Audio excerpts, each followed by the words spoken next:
Hello, you Sparky fans. How are you doing? We haven't had this opportunity to read together in a while. So excited. We're reading The Magic Bone, Be Careful What You Sniff For, written by Nancy Krulik and illustrated by Sebastian Braun. So we read all the way to chapter 5.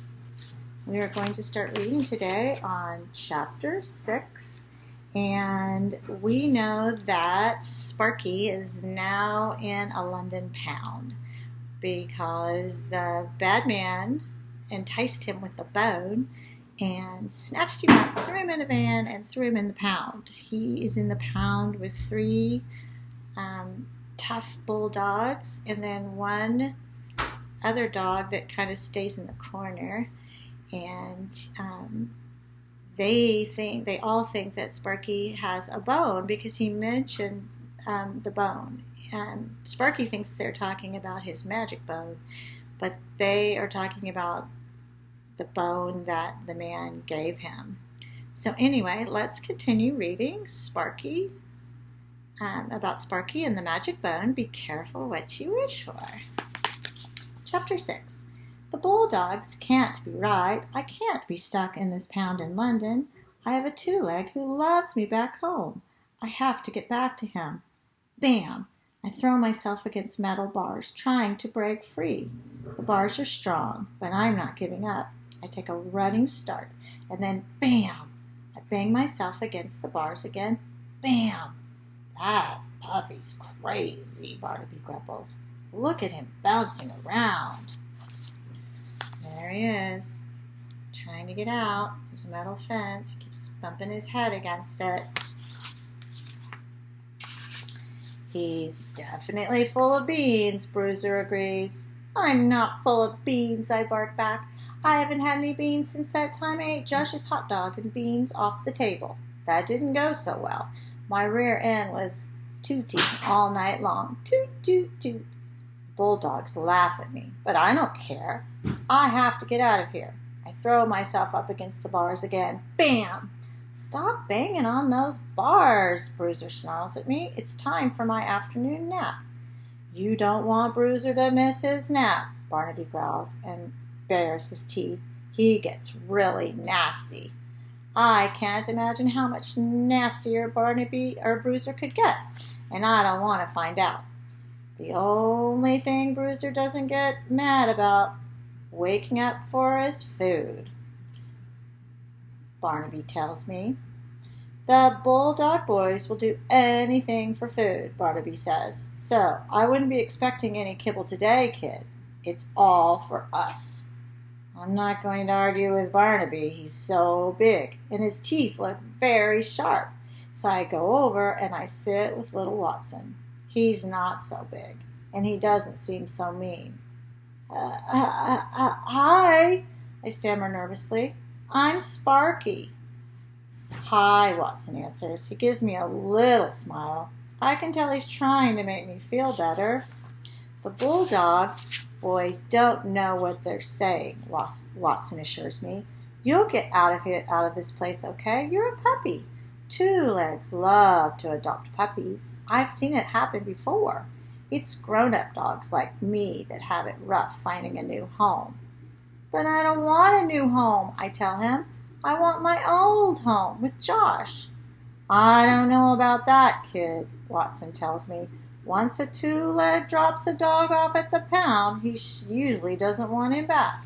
I shake my head so hard, it feels as if my eyes are going to fall out. Josh didn't bring me here. It was that bone. Watson gives me a funny look. That's what you said before, but it doesn't make any sense. Yes, the bone brought me to London, I explained, but a 2-leg brought me to this place.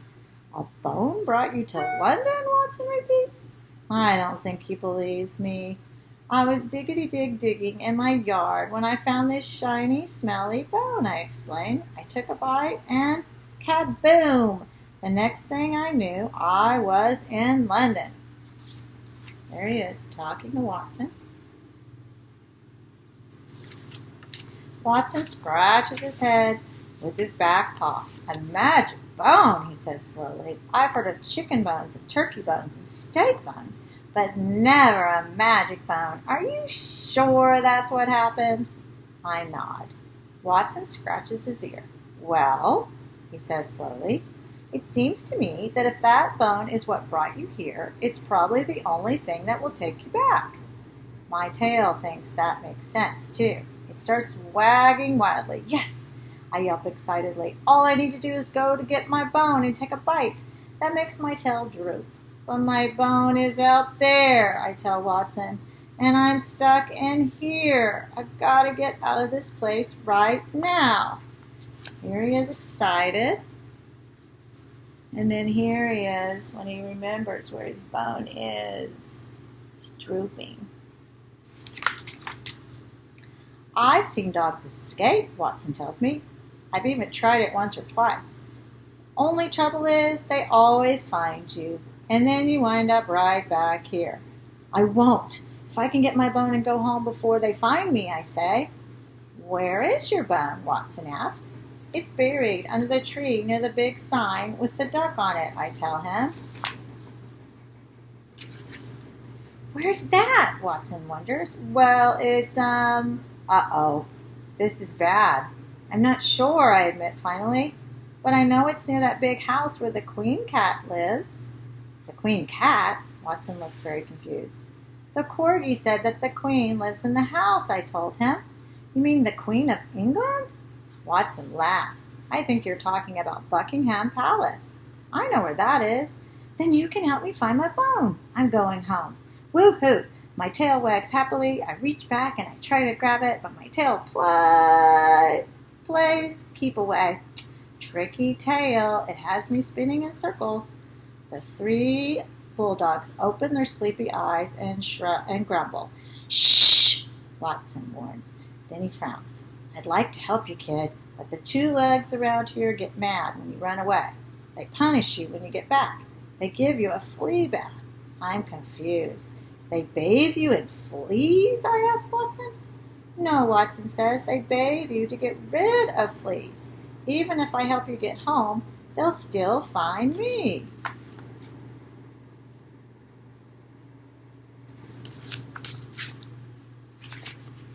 And I'll wind up right back here in the bath. Thinkety think, think. My brain is getting an idea. Not if you come home with me, I say to Watson excitedly. What are you talking about, he asked me. We can both bite the bone, I say, and we can both go home to Josh.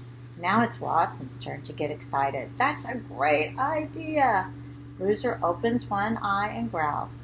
Sit down and be quiet, you too. I know I should listen to Bruiser. After all, he's the meanest dog I've ever seen. But I can't.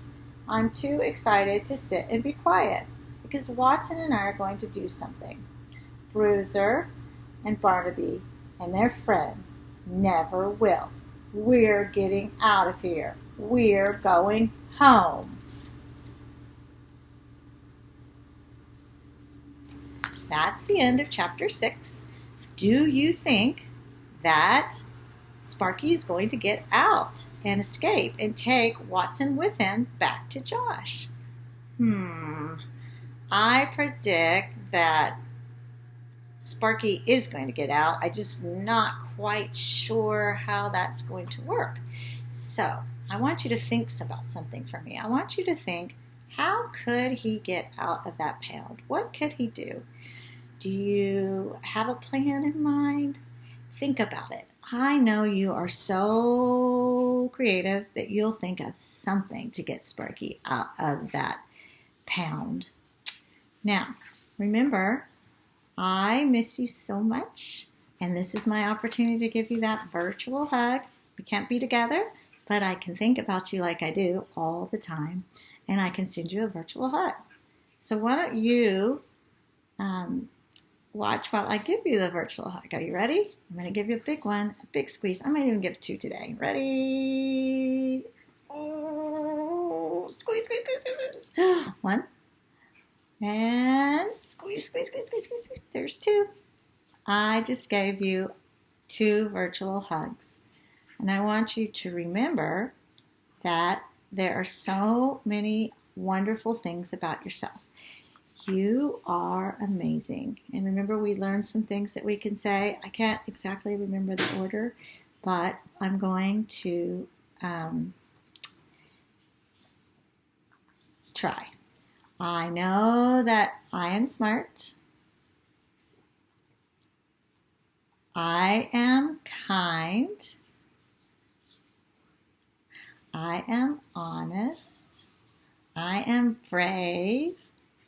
And I am loved. I hope I got them all. I want you to say that with me. Are you ready? I am smart. I am kind. I am honest. I am brave. And I am loved. Think about a creative way to get Sparky out so he can go home to Josh and bring his friend Watson. Ta-ta for now. So long, farewell, I'll see you in a while. I hate to go, but I must rest my voice. I must work on seesaw activities. I must keep my voice all quiet. So long, farewell, I'll miss you while I'm gone. Goodbye.